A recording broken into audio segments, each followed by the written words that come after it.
Est-ce que tu as vu les tonnes de pommes de terre amenées en tracteur devant l'Assemblée nationale? Nous, on a vu ça, on s'est posé plein de questions sur le pourquoi du comment, et voilà ce qu'on a compris.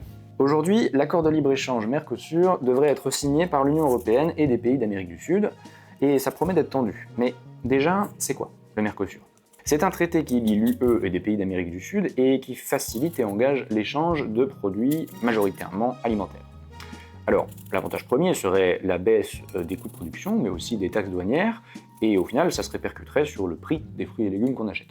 Dit comme ça vend du rêve. Mais alors, pourquoi Macron, qui a changé d'avis plusieurs fois, s'est finalement montré défavorable? Les agriculteurs s'y sont opposés très tôt, parce que ça leur fait de la concurrence directe. Les produits importés seront carrément moins chers, pour la simple raison que les normes ne sont pas du tout les mêmes là-bas. Ça signifie aussi que de nombreux pesticides pourront débarquer en France, et même si Bruxelles vient d'en interdire 3, il en existe plus de 1000. En France, les agriculteurs locaux sont submergés de taxes, ce qui rend la culture plus chère et l'achat plus difficile pour les consommateurs. D'où le dépôt de patates. Malgré le désaccord de la France, le texte vient d'être voté à la majorité.